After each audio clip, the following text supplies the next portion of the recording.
Okay, so our next topic is Maldic trains, its critical appreciation or critical evaluation. We are going to start today. Topic number 6. Critically evaluate the poem Maldic Trains by Ashbery. First of all, you have to explain the title Maldic Train, what is the representation in it, या फिर जैसे कि आपको बताया था कि modern technique जो है या मॉडर्निस्ट जो होते हैं उनकी ये एक स्पेशलिटी है और एक कॉमन सी चीज़ है उनमें कि they merge their story their ideas in their titles. अगर आप टाइटल को अंडरस्टैंड करते हैं then you can understand whole story जो कि उसमें इंक्लूड उन्होंने की होती है. तो it's melodic train. Train means उसमें गैदरिंग हमें नज़र आती है, ये यानी सिम्बलाइज जिसको किया गया. बहुत सारे लोग हैं, उनके क्रू है, वो होता है. फिर उसके बाद एक मूविंग ऑब्जेक्ट के तौर पे है, मतलब मुसलसल इसने चलते जाना है.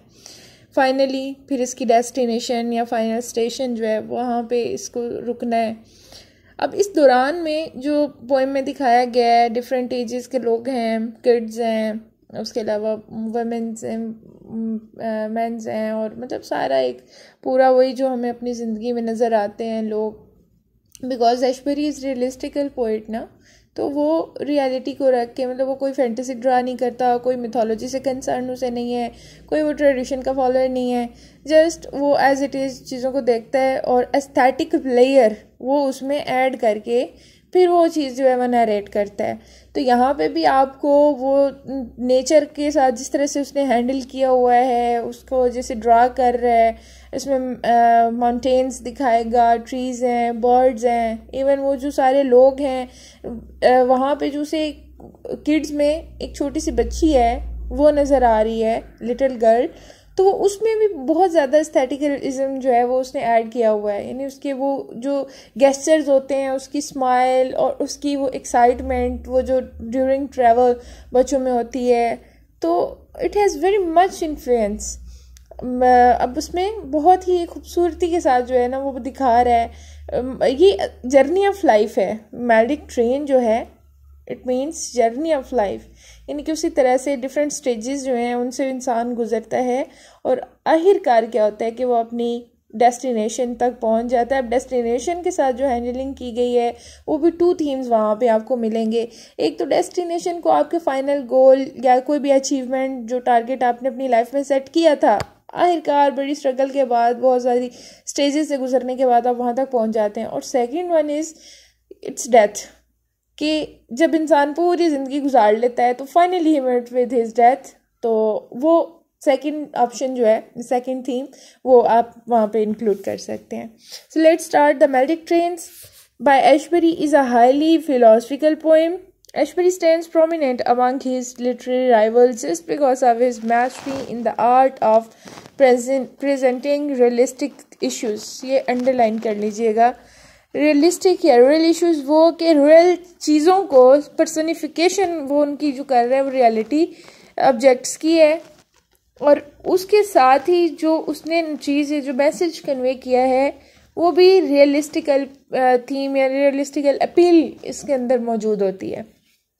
The realism is hallmark of Ashbery's poetry, यानी उसकी सबसे प्रोमिनेंट चीज़ है जो उसको अलग करती है उसके कंटेम्प्रेरी से, कि बिल्कुल भी इसमें ब्लैंडिंग नहीं है कोई ट्रेडिशनलिज्म की, या कोई ऐसी चीज़ जो एम्बेगिटी रखे हुए होती है या वेगनेस, वो नहीं है.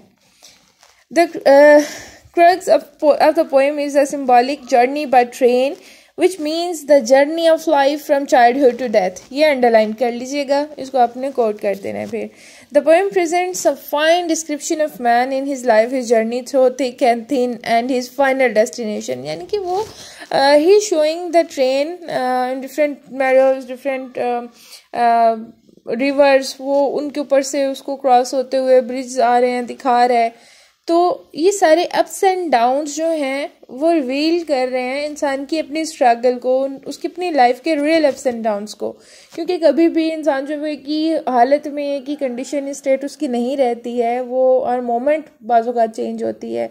कभी बहुत ज़्यादा एक्यूट हैप्पीनेस है, कभी बहुत ज़्यादा स्वीयर सारो है, तो हर एक चीज़ से गुजरना पड़ता है. The poem starts in a very colloquial way that a little girl asks the poet what time it is by her watch. The poet muses that the watch she's wearing is a tie watch. The poet says, आगे quotations ले लीजिएगा, यानी कि उस girl ने उससे पूछा है कि ये मेरी वॉच को देखो और मुझे बताओ इस पे टाइम क्या हुआ है.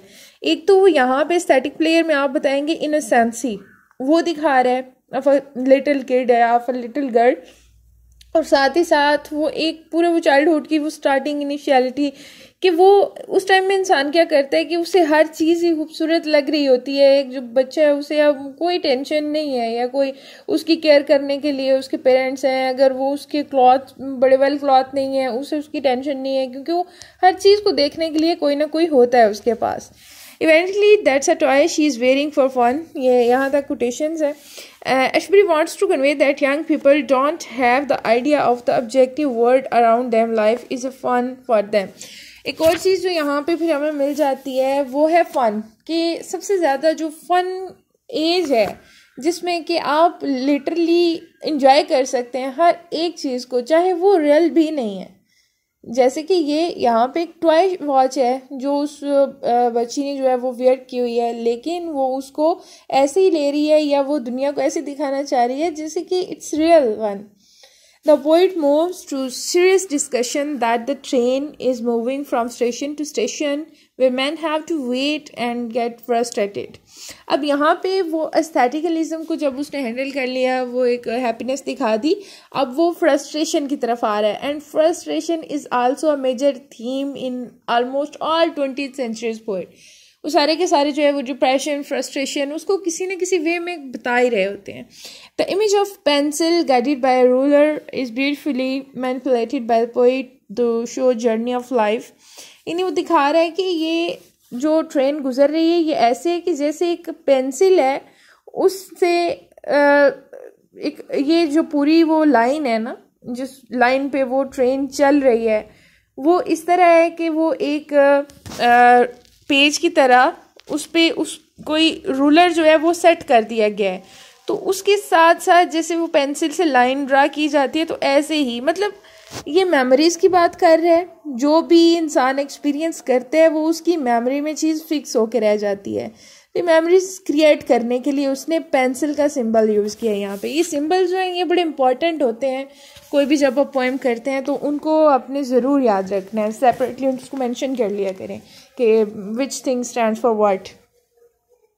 In fact, the pencil resembles the shape of train very aptly, and from a distance, this train seems to be a pencil surrounded by vast range of mountains. As the poet says, sitting inside it, me, and just as a ray is flat across valleys and glaciers, मतलब different उसमें वो tunnels आ रही हैं, bridges हैं, as though or train were a pencil.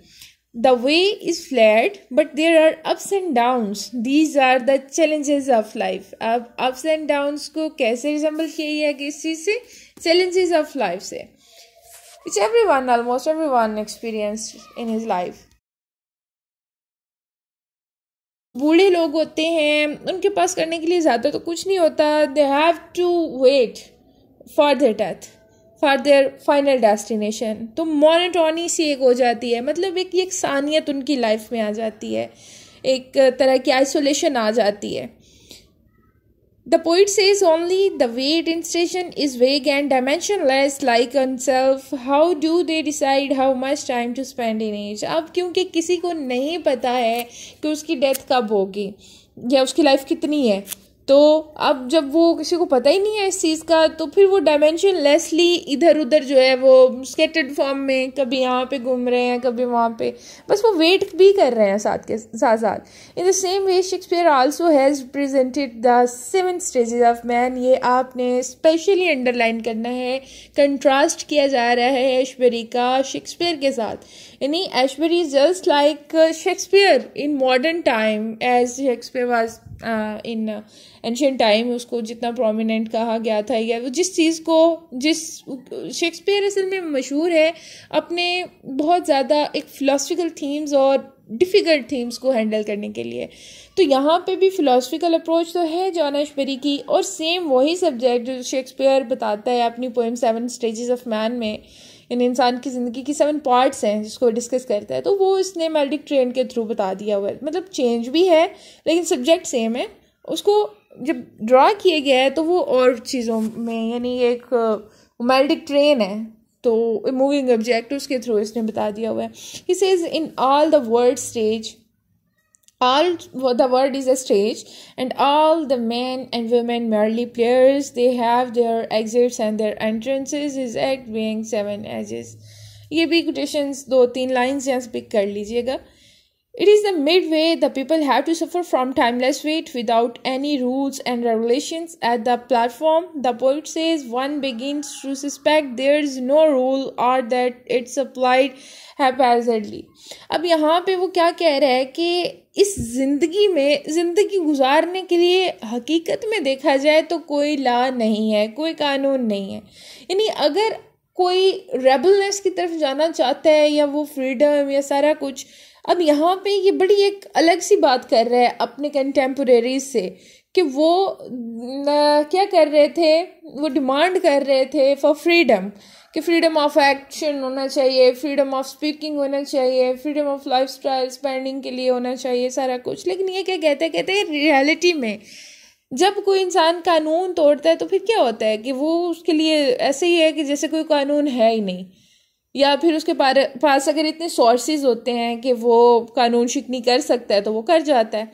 तो यहाँ पे वो कह रहे हैं कि ऐसी ऐसा कोई लिमिटेशन होती नहीं है सोसाइटी की तरफ से। ठीक है, वो अपनी तरफ से हर कोई कर रहा होता है, हर्डल्स क्रिएट कर रहा होता है, एब्सक्योरिटीज कर रहा होता है, बट असल में वो इट्स नथिंग। अगर एक इंसान जो है ना वो उसको क्रॉस करना चाहे या अपना माइंड फिक्स कर ले किसी चीज़ पे, ही कैन डू एनीथिंग।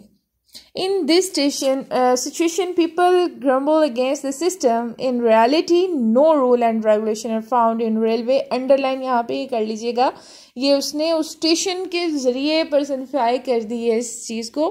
और ये ऐसा थीम या ऐसी ये कह लें इसको कि इसकी थिंकिंग या थॉट है जो कि और किसी ने भी इससे पहले कभी रिप्रेजेंट नहीं किया इस चीज़ को। The poet gives a realistic picture of the people searching for taxi, children being sad for too much traveling. The poet says sadness on the faces of children on, ये यहाँ पे frustration है जो या sadness जो है वो दिखा रहा है। On the platform, concern of grown-ups for connections. On another point, he says why there is so little panic and disorder in the world as so much unhappiness।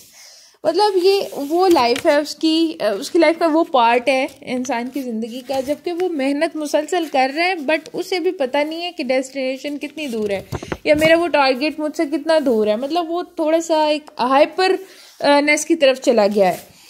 He has very beautifully depicted man's concern to man based on lack of sincerity and selfish motives।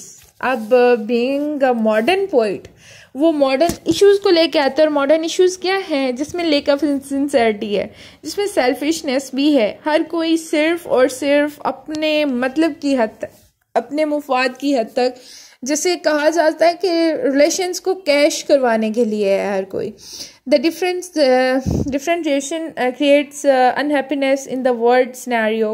मतलब एक दूसरे से इनडिफरेंसी जो होती है, एक दूसरे से अनजान हो जाना, और हर कोई जो है समटाइम एज डिफरेंस होता है, समटाइम वो क्लास सिस्टम को ले लें अगर तो वो क्लास डिफरेंस होता है, स्टेटस अलग अलग होते हैं। तो ये चीज़ जो है ये अनहैप्पीनेस क्रिएट करती है। अगर हर किसी के पास इक्वल हर किसी को कर दिया जाए, यानी खाने के लिए जो है वो समझें कि हर किसी को एक जैसा खाना दे दिया जाता है 2 टाइम का, तो कोई किसी से जेलस नहीं होगा। कोई ये नहीं कहेगा कि मुझे जो है वो ये चीज़ नहीं मिली है, वो देखेगा कि बाकी सबके पास भी वही है जो मेरे पास, तो वो फिर वो बात ख़त्म हो जाएगी कि लोग क्या कहेंगे। He wants to share their grumbling, so everyone is advancing towards its final destination, yet he's surrounded by frustration, anxieties, and confusions. ये underline कर लें तीनों चीज़ें. In short, any stop before the final one creates cloud of anxiety. और यहाँ पे वो हर कोई जो है वो उसको देख रहा है कि अपनी वो डेस्टिनेशन पे उतरता भी चला जा रहा है. मतलब जहाँ पे जिसका स्टेशन आता है वो बाकियों को छोड़ के चला जाता है और ऐसे चला जाता है जैसे कि वो कभी उनके साथ ही नहीं था. We can say that people has acquisite pictorial quality. Pictorial quality जो है ये इसकी एक और literary technique है जिसको इसने use किया. It means के imagery जिस तरह से होता है create कर देना, एक scene draw कर देना. It's just like same. एक picture जो होती है वो देनी होती है कि वो बात करते करते पता चल जाए कि वो सीन क्या है. हमारे जहन में एक जिस तरह एक फिल्म से चलने लगती है पूरी, एक उस तरह से आ जाए. Pictorial quality है. He paints the verbal pictures with quality. He paints the verbal pictures with graphic details and accuracy. The symbolic devices employed by poet enhance its beauties and add more charm to this dramatic presentation. For example, journey by train symbolizes life. ये underline कर लीजिएगा, line भी important है. Different stations symbolize the different stages of man's life. Final destination refers to eternal death. On one level, the final destination means reaching home. On second level, it